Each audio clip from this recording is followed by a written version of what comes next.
The Club-Footed Grocer by Arthur Conan Doyle. My uncle, Mr. Stephen Maple, had been at the same time the most successful and the least respectable of our family, so that we hardly knew whether to take credit for his wealth or to feel ashamed of his position.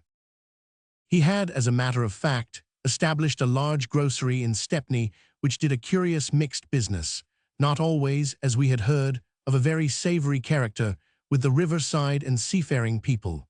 He was ship's chandler, provision merchant, and if rumor spoke truly, some other things as well. Such a trade, however lucrative, had its drawbacks, as was evident when, after 20 years of prosperity, he was savagely assaulted by one of his customers and left for dead, with 3 smashed ribs and a broken leg, which mended so badly that it remained forever 3 inches shorter than the other. This incident seemed, not unnaturally, to disgust him with his surroundings, for after the trial, in which his assailant was condemned to 15 years penal servitude, he retired from his business and settled in a lonely part of the north of England, whence, until that morning, we had never once heard of him, not even at the death of my father, who was his only brother. My mother read his letter aloud to me. "If your son is with you, Ellen, and if he is as stout a lad as he promised for when last I heard from you, then send him up to me by the first train after this comes to hand. He will find that to serve me will pay him better than the engineering, and if I pass away, though, thank God, there is no reason to complain as to my health, you will see that I have not forgot my brother's son.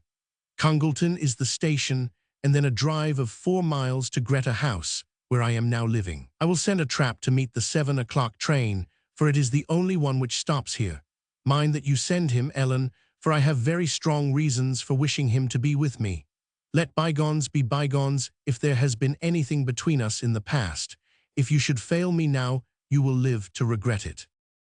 We were seated at either side of the breakfast table, looking blankly at each other and wondering what this might mean, when there came a ring at the bell, and the maid walked in with a telegram. It was from Uncle Stephen. "On no account let John get out at Congleton," said the message. "He will find trap waiting 7 o'clock evening train Stedding Bridge, 1 station further down line. Let him drive not me, but Garth Farmhouse, 6 miles. They will receive instructions. Do not fail, only you to look to." "That is true enough," said my mother. "As far as I know, your uncle has not a friend in the world, nor has he ever deserved one. He has always been a hard man in his dealings, and he held back his money from your father at a time when a few pounds would have saved him from ruin. Why should I send my only son to serve him now? But my own inclinations were all for the adventure.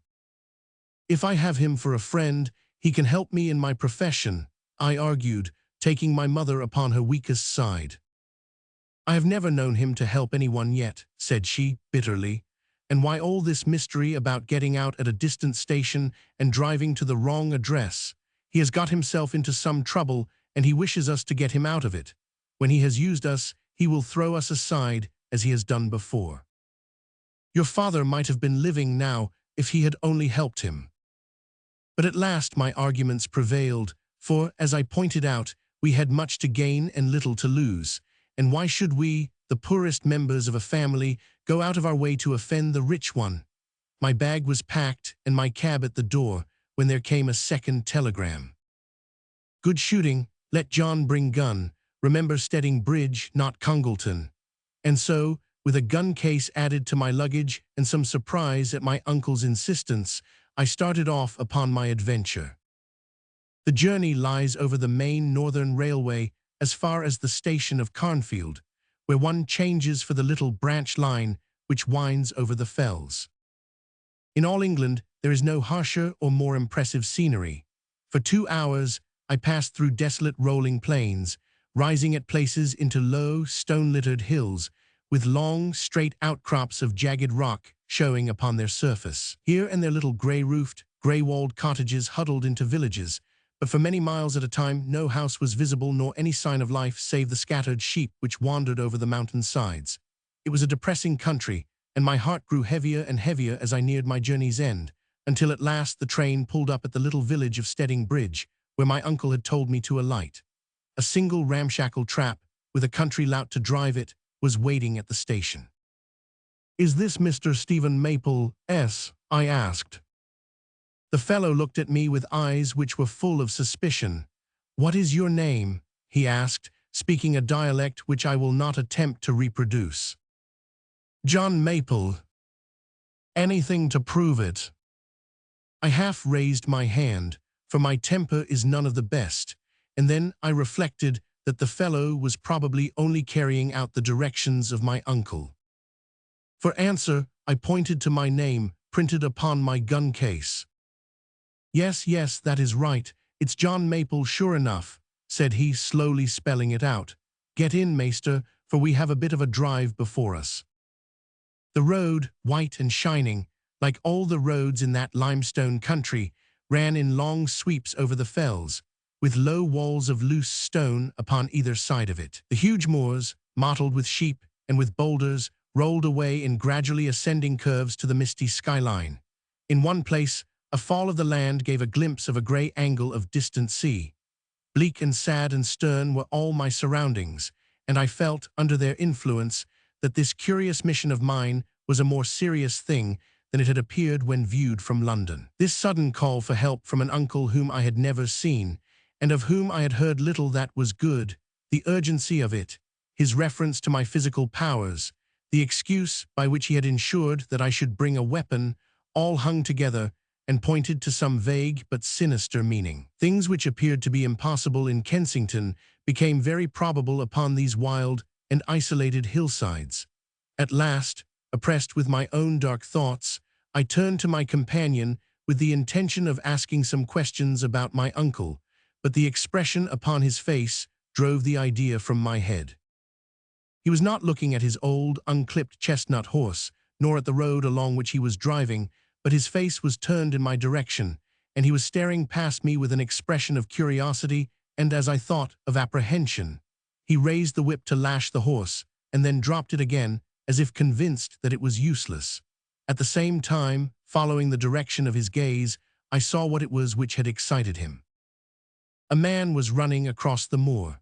He ran clumsily, stumbling and slipping among the stones, but the road curved, and it was easy for him to cut us off. As we came up to the spot for which he had been making, he scrambled over the stone wall and stood waiting, with the evening sun shining on his brown, clean-shaven face. He was a burly fellow, and in bad condition, for he stood with his hand on his ribs, panting and blowing after his short run.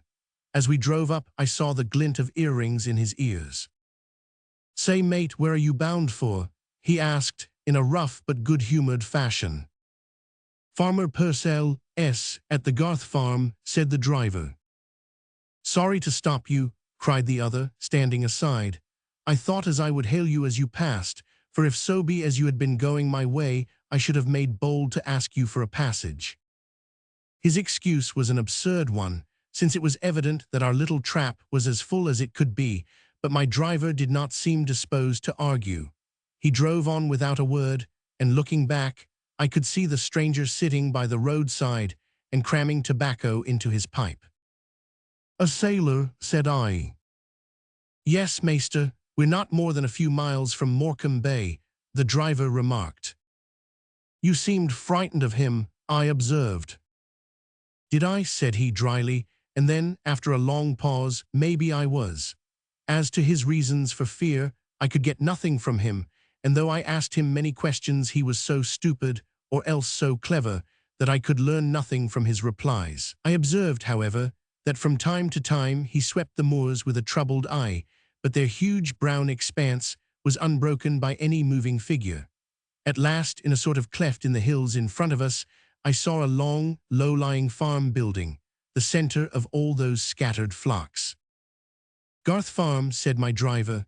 "There is Farmer Purcell himself," he added, as a man strolled out of the porch and stood waiting for our arrival.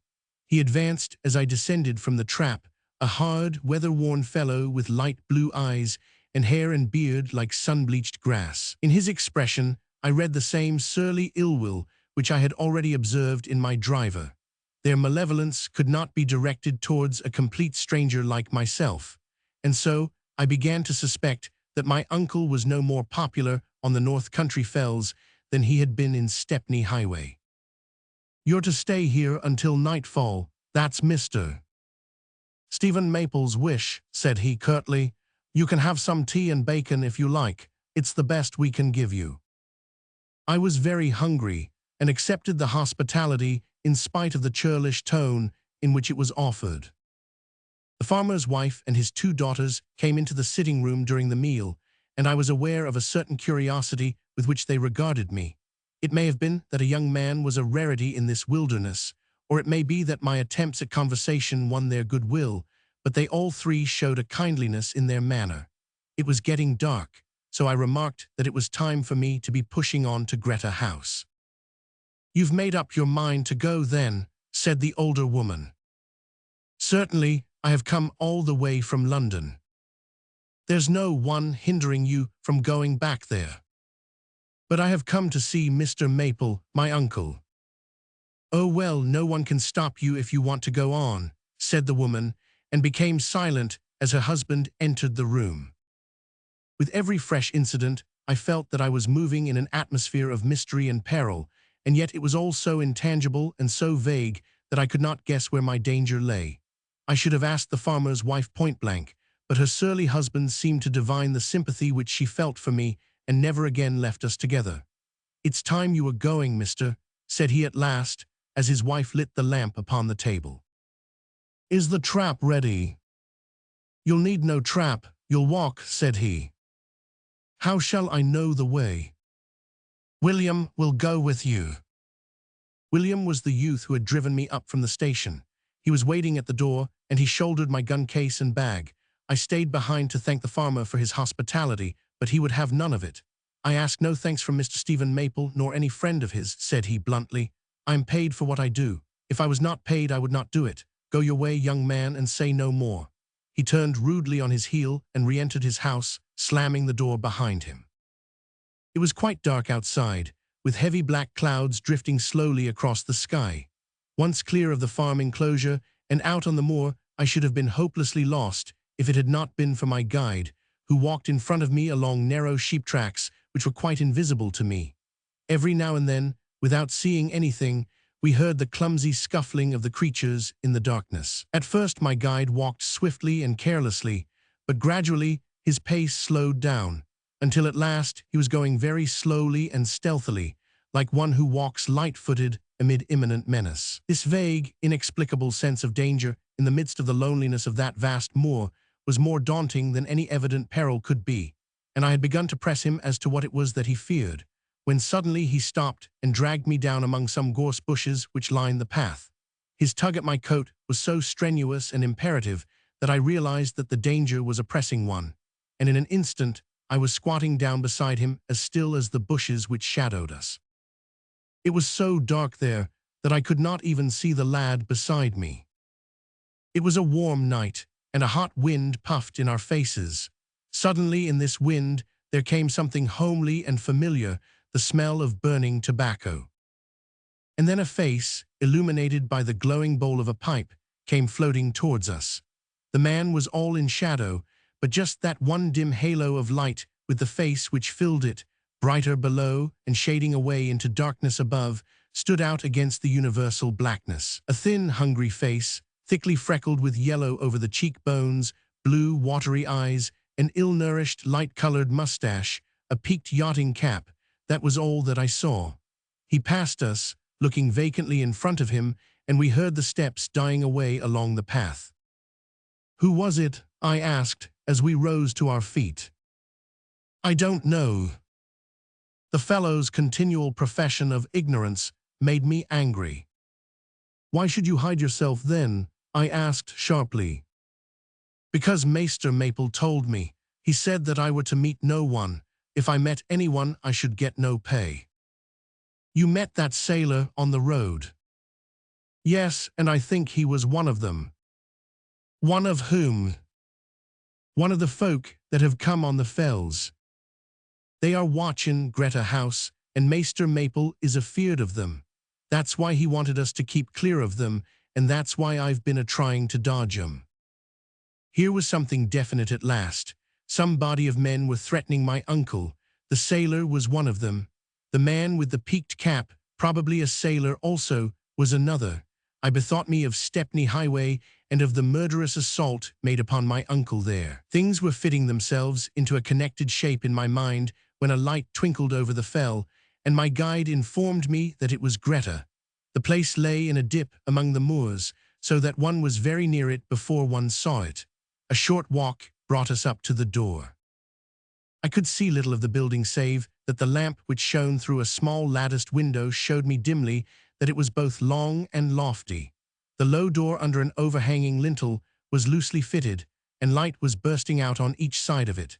The inmates of this lonely house appeared to be keenly on their guard, for they had heard our footsteps, and we were challenged before we reached the door.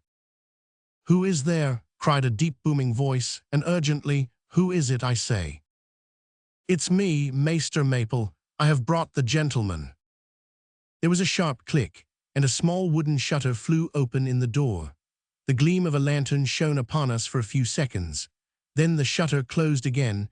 With a great rasping of locks and clattering of bars, the door was opened, and I saw my uncle standing framed in that vivid yellow square cut out of the darkness. He was a small, thick man, with a great rounded, bald head and one thin border of gingery curls. It was a fine head, the head of a thinker, but his large white face was heavy and commonplace, with a broad, loose-lipped mouth and two hanging dewlaps on either side of it. His eyes were small and restless, and his light-colored lashes were continually moving. My mother had said once that they reminded her of the legs of a woodlouse, and I saw at the first glance what she meant. I heard also that in Stepney he had learned the language of his customers, and I blushed for our kinship as I listened to his villainous accent. "So, nephew," said he, holding out his hand, come in, man, quick, and don't leave the door open. Your mother said you were grown a big lad, and my word she has a right to say so. Here's a half crown for you, William, and you can go back again. Put the things down. Enoch, take Mr. John's things, and see that his supper is on the table." As my uncle, after fastening the door, turned to show me into the sitting room, I became aware of his most striking peculiarity. The injuries which he had received some years ago had, as I have already remarked, left one leg several inches shorter than the other. To atone for this, he wore one of those enormous wooden soles to his boots which are prescribed by surgeons in such cases. He walked without a limp, but his tread on the stone flooring made a curious clack-click, as the wood and the leather alternated. Whenever he moved it was to the rhythm of this singular castanet. The great kitchen, with its huge fireplace and carved settle corners, showed that this dwelling was an old-time farmhouse. On one side of the room, a line of boxes stood all corded and packed. The furniture was scant and plain, but on a trestle table in the center some supper, cold meat, bread, and a jug of beer was laid for me. An elderly manservant, as manifest a cockney as his master, waited upon me, while my uncle, sitting in a corner, asked me many questions as to my mother and myself. When my meal was finished, he ordered his man Enoch to unpack my gun. I observed that two other guns, old rusted weapons, were leaning against the wall beside the window. "It's the window I'm afraid of," said my uncle, in the deep, reverberant voice which contrasted oddly with his plump little figure. "The door's safe against anything short of dynamite, but the window's a terror. Hi, he yelled, "don't walk across the light.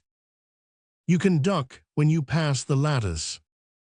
"For fear of being seen?" I asked. "For fear of being shot, my lad, that's the trouble.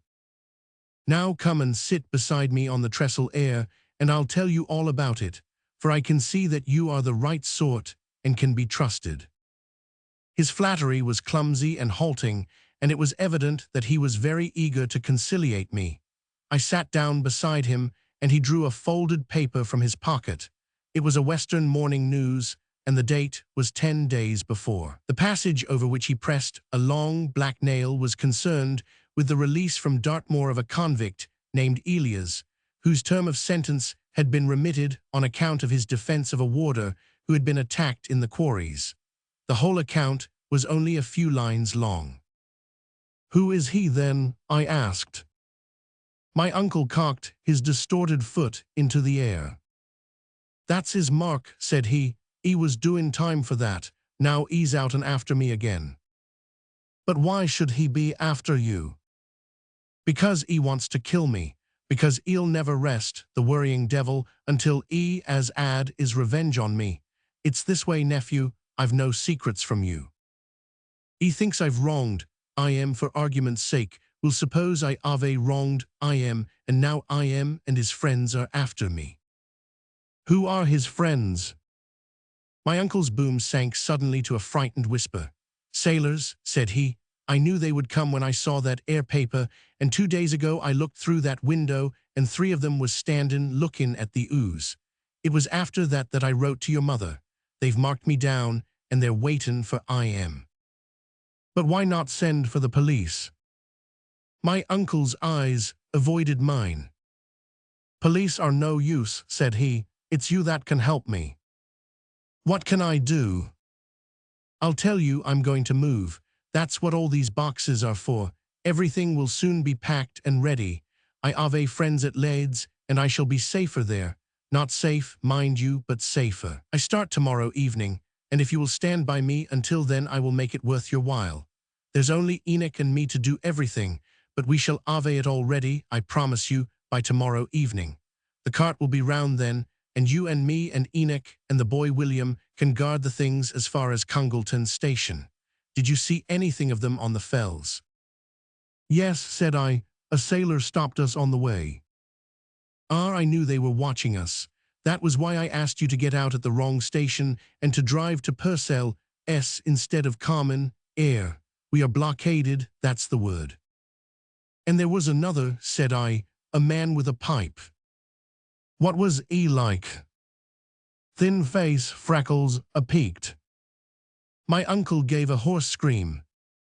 That's I am, he's come, God be merciful to me, a sinner. He went click-clacking about the room with his great foot like one distracted.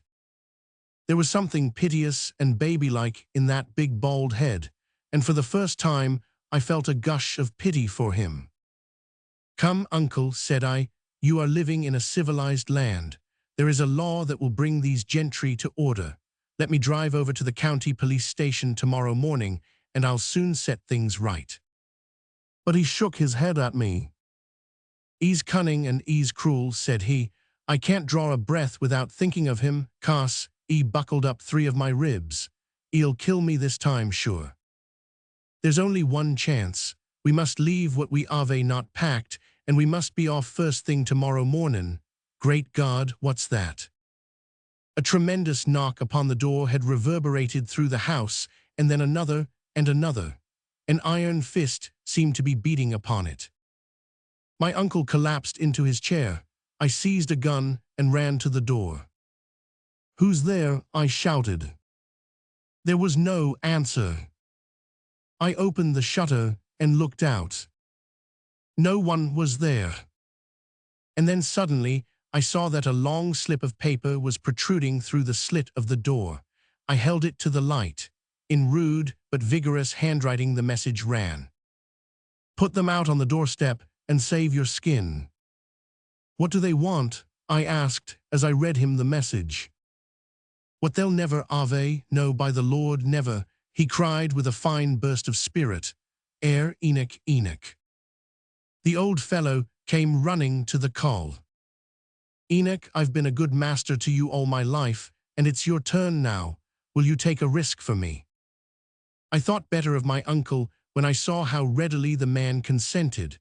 Whomever else he had wronged, this one at least seemed to love him. Put your cloak on and you're at Enoch and out with you by the back door. You know the way across the moor to the Purcells. Tell them that I must have the cart first thing in the morning, and that Purcell must come with the shepherd as well.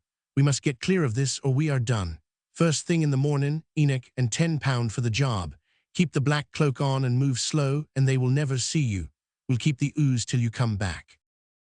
It was a job for a brave man to venture out into the vague and invisible dangers of the fell, but the old servant took it as the most ordinary of messages. Picking his long black cloak and his soft hat from the hook behind the door, he was ready on the instant. We extinguished the small lamp in the back passage, softly unbarred the back door, slipped him out, and barred it up again. Looking through the small hall window, I saw his black garments merge instantly into the night. "It is but a few hours before the light comes, nephew," said my uncle, after he had tried all the bolts and bars. "You shall never regret this night's work. If we come through safely, it will be the making of you. Stand by me till morning, and I stand by you while there's breath in my body. The cart will be ere by 5. What isn't ready we can afford to leave behind. We've only to load up and make for the early train at Congleton." "Will they let us pass?" "In broad daylight they dare not stop us. There will be 6 of us if they all come, and 3 guns. We can fight our way through. Where can they get guns? Common, wandering seamen, a pistol or 2 at the most. If we can keep them out for a few hours, we are safe. Enoch must be au fait to Purcell S by now." "But what do these sailors want?" I repeated. "You say yourself that you wronged them." A look of mulish obstinacy came over his large, white face. "Don't ask questions, nephew, and just do what I ask you," said he. "Enoch won't come back. He'll just bide there and come with the cart. Ark, what is that?" A distant cry rang from out of the darkness, and then another one, short and sharp like the wail of the curlew. "It's Enoch," said my uncle, gripping my arm. "They're killin' poor old Enoch." The cry came again, much nearer, and I heard the sound of hurrying steps and a shrill call for help. "They are after I.M.," cried my uncle, rushing to the front door. He picked up the lantern and flashed it through the little shutter.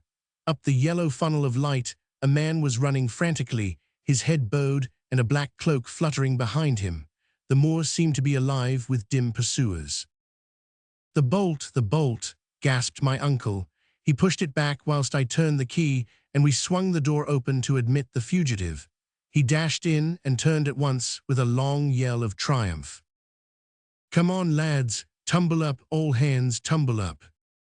Smartly there, all of you." It was so quickly and neatly done that we were taken by storm before we knew that we were attacked. The passage was full of rushing sailors. I slipped out of the clutch of one and ran for my gun, but it was only to crash down on to the stone floor an instant later, with 2 of them holding on to me. They were so deft and quick that my hands were lashed together even while I struggled, and I was dragged into the settle corner, unhurt but very sore in spirit at the cunning with which our defenses had been forced and the ease with which we had been overcome. They had not even troubled to bind my uncle, but he had been pushed into his chair and the guns had been taken away. He sat with a very white face, his homely figure and absurd row of curls looking curiously out of place among the wild figures who surrounded him. There were 6 of them, all evidently sailors. One I recognized as the man with the earrings whom I had already met upon the road that evening. They were all fine, weather-bronzed, bewhiskered fellows. In the midst of them, leaning against the table, was the freckled man who had passed me on the moor. The great black cloak which poor Enoch had taken out with him was still hanging from his shoulders. He was of a very different type from the others, crafty, cruel, dangerous, with sly, thoughtful eyes which gloated over my uncle. They suddenly turned themselves upon me, and I never knew how one's skin can creep at a man's glance before. "Who are you?" he asked. "Speak out, or we'll find a way to make you." "I am Mr. Stephen Maple's nephew, come to visit him." "You are you? Well, I wish you joy of your uncle and of your visit too. Quick's the word, lads, for we must be aboard before morning. What shall we do with the old un?" "Trice him up Yankee fashion and give him 6 dozen, said one of the seamen. 500, you hear, you cursed Cockney thief. We'll beat the life out of you if you don't give back what you've stolen. Where are they? I know you never parted with them." My uncle pursed up his lips and shook his head, with a face in which his fear and his obstinacy contended. "Won't tell, won't you? We'll see about that." "Get him ready, Jim." One of the seamen seized my uncle and pulled his coat and shirt over his shoulders. He sat lumped in his chair, his body all creased into white rolls which shivered with cold and with terror. "Up with him to those hooks." There were rows of them along the walls where the smoked meat used to be hung. The seamen tied my uncle by the wrists to two of these. Then one of them undid his leather belt. "The buckle end, Jim," said the captain. "Give him the buckle." "You cowards," I cried, "to beat an old man." "We'll beat a young one next," said he, with a malevolent glance at my corner. "Now, Jim, cut a wad out of him." "Give him one more chance," cried one of the seamen. "Aye, aye," growled one or two others. "Give the swab a chance." "If you turn soft, you may give them up forever," said the captain. "One thing or the other. You must lash it out of him, or you may give up what you took such pains to win and what would make you gentlemen for life, every man of you. There's nothing else for it. Which shall it be?" "Let him have it," they cried savagely. "Then stand clear." The buckle of the man's belt whined savagely as he whirled it over his shoulder. But my uncle cried out before the blow fell. "I can't stand it," he cried. "Let me down." "Where are they, then?" "I'll show you if you'll let me down." They cast off the handkerchiefs, and he pulled his coat over his fat, round shoulders. The seamen stood round him, the most intense curiosity and excitement upon their swarthy faces. "No gammon," cried the man with the freckles. "We'll kill you joint by joint if you try to fool us." "Now then, where are they?" "In my bedroom." "Where is that?" "The room above." "Whereabouts?" "In the corner of the oak ark by the bed." The seamen all rushed to the stair, but the captain called them back. "We don't leave this cunning old fox behind us." "Ha, your face drops at that, does it? By the Lord, I believe you are trying to slip your anchor. Here, lads, make him fast and take him along." With a confused trampling of feet, they rushed up the stairs, dragging my uncle in the midst of them. For an instant I was alone. My hands were tied, but not my feet. If I could find my way across the moor, I might rouse the police and intercept these rascals before they could reach the sea. For a moment, I hesitated as to whether I should leave my uncle alone in such a plight. But I should be of more service to him, or at the worst, to his property, if I went than if I stayed. I rushed to the hall door, and as I reached it I heard a yell above my head, a shattering, splintering noise, and then amid a chorus of shouts, a huge weight fell with a horrible thud at my very feet. Never while I live will that squelching thud pass out of my ears. And there, just in front of me, in the lane of light cast by the open door, lay my unhappy uncle, his bald head twisted on to one shoulder, like the wrung neck of a chicken. It needed but a glance to see that his spine was broken and that he was dead. The gang of seamen had rushed downstairs so quickly that they were clustered at the door and crowding all round me almost as soon as I had realized what had occurred. "It's no doing of ours, mate," said one of them to me. "He hove himself through the window, and that's the truth. Don't you put it down to us." "He thought he could get to windward of us if once he was out in the dark, you see," said another. "But he came head foremost and broke his bloomin' neck." "And a blessed good job, too," cried the chief with a savage oath. "I'd have done it for him if he hadn't took the lead. Don't make any mistake, my lads, this is murder, and we're all in it together. There's only one way out of it, and that is to hang together, unless, as the saying goes, you mean to hang apart. There's only one witness." He looked at me with his malicious little eyes, and I saw that he had something that gleamed, either a knife or a revolver, in the breast of his pea jacket. Two of the men slipped between us. "Stow that, Captain Elias," said one of them. "If this old man met his end, it is through no fault of ours. The worst we ever meant him was to take some of the skin off his back, but as to this young fellow, we have no quarrel with him." "You fool, you may have no quarrel with him, but he has his quarrel with you. He'll swear your life away if you don't silence his tongue. It's his life or ours, and don't you make any mistake." "Aye, aye, the skipper has the longest head of any of us. Better do what he tells you," cried another. But my champion, who was the fellow with the earrings, covered me with his own broad chest and swore roundly that no one should lay a finger on me. The others were equally divided, and my fate might have been the cause of a quarrel between them when suddenly the captain gave a cry of delight and amazement which was taken up by the whole gang. I followed their eyes and outstretched fingers, and this was what I saw. My uncle was lying with his legs outstretched, and the club foot was that which was furthest from us. All round this foot, a dozen brilliant objects were twinkling and flashing in the yellow light which streamed from the open door. The captain caught up the lantern and held it to the place. The huge sole of his boot had been shattered in the fall, and it was clear now that it had been a hollow box in which he stowed his valuables, for the path was all sprinkled with precious stones. 3 which I saw were of an unusual size, and as many as 40, I should think, of fair value. The seamen had cast themselves down and were greedily gathering them up, when my friend with the earrings plucked me by the sleeve. "Here's your chance, mate," he whispered. "Off you go before worse comes of it." It was a timely hint, and it did not take me long to act upon it. A few cautious steps, and I had passed unobserved beyond the circle of light.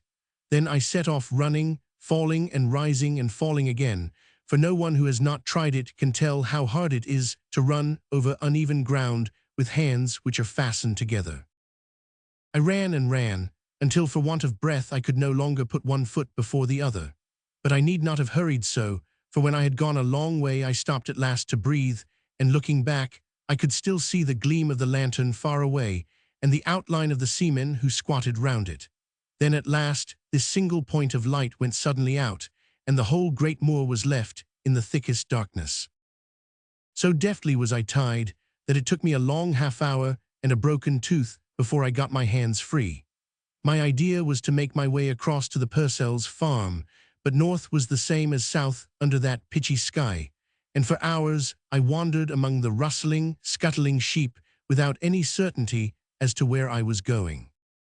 When at last there came a glimmer in the east, and the undulating fells, grey with the morning mist, rolled once more to the horizon, I recognized that I was close by Purcell's farm, and there a little in front of me I was startled to see another man walking in the same direction. At first I approached him warily, but before I overtook him I knew by the bent back and tottering step that it was Enoch, the old servant, and right glad I was to see that he was living.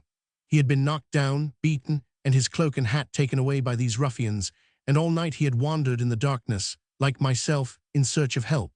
He burst into tears when I told him of his master's death, and sat hiccuping with the hard, dry sobs of an old man among the stones upon the moor. "It's the men of the Black Mogul," he said. Yes, yes, I knew that they would be the end of I am." "Who are they?" I asked. Well, well, you are one of his own folk," said he. "He has passed away. Yes, yes, it is all over and done. I can tell you about it, no man better, but mum's the word with old Enoch, unless master wants I am to speak. But his own nephew who came to help I am in the hour of need. Yes, yes, Mr. John, you ought to know. It was like this, sir. Your uncle had his grocer's business at Stepney, but he had another business also. He would buy as well as sell, and when he bought, he never asked no questions where the stuff came from. Why should he? It wasn't no business of his, was it? If folk brought him a stone or a silver plate, what was it to high em where they got it? That's good sense, and it ought to be good law, as I hold. Anyhow, it was good enough for us at Stepney. Well, there was a steamer came from South Africa what foundered at sea. At least, they say so, and Lloyd's paid the money. She had some very fine diamonds invoiced as being aboard of her. Soon after there came the brig Black Mogul into the port o' London, with her papers all right as Avon cleared from Port Elizabeth with a cargo of ides. The captain, which his name was Elias, he came to see the master, and what do you think that he had to sell? Why, sir, as I'm a living sinner, he had a packet of diamonds for all the world just the same as what was lost out o' that there African steamer. How did he get them? I don't know. Master didn't know, he didn't seek to know either. The captain, he was anxious for reasons of his own to get them safe, so he gave them to master, same as you might put a thing in a bank. But master he'd had time to get fond of them, and he wasn't over-satisfied as to where the Black Mogul had been tradden, or where her captain had got the stones. So when he come back for them, the master, he said as he thought they were best in his own hands. Mind, I don't hold with it myself, but that was what master said to Captain Elias in the little back parlour at Stepney. That was how he got his leg broke and 3 of his ribs. So the captain got jugged for that, and the master, when he was able to get about, thought that he would have a peace for 15 years, and he came away from London because he was afraid of the sailor men. But at the end of 5 years, the captain was out and after with as many of his crew as he could gather. Send for the Perlis, you says. Well, there are 2 sides to that, and the master, he wasn't much more fond of the Perlis than Elias was. But they fair emmed master in, as you have a seen for yourself, and they bested at last, and the loneliness that he thought would be his safety as proved his ruin. Well, he was hard to many, but a good master to me, and it's long before I come on such another. One word in conclusion. A strange cutter, which had been hanging about the coast, was seen to beat down the Irish Sea that morning, and it is conjectured that Elias and his men were on board of it. At any rate, nothing has been heard of them since. It was shown at the inquest that my uncle had lived in a sordid fashion for years, and he left little behind him. The mere knowledge that he possessed this treasure, which he carried about with him in so extraordinary a fashion, had appeared to be the joy of his life, and he had never, as far as we could learn, tried to realize any of his diamonds. So his disreputable name when living was not atoned for by any posthumous benevolence, and the family, equally scandalized by his life and by his death, have finally buried all memory of the club-footed grocer of Stepney.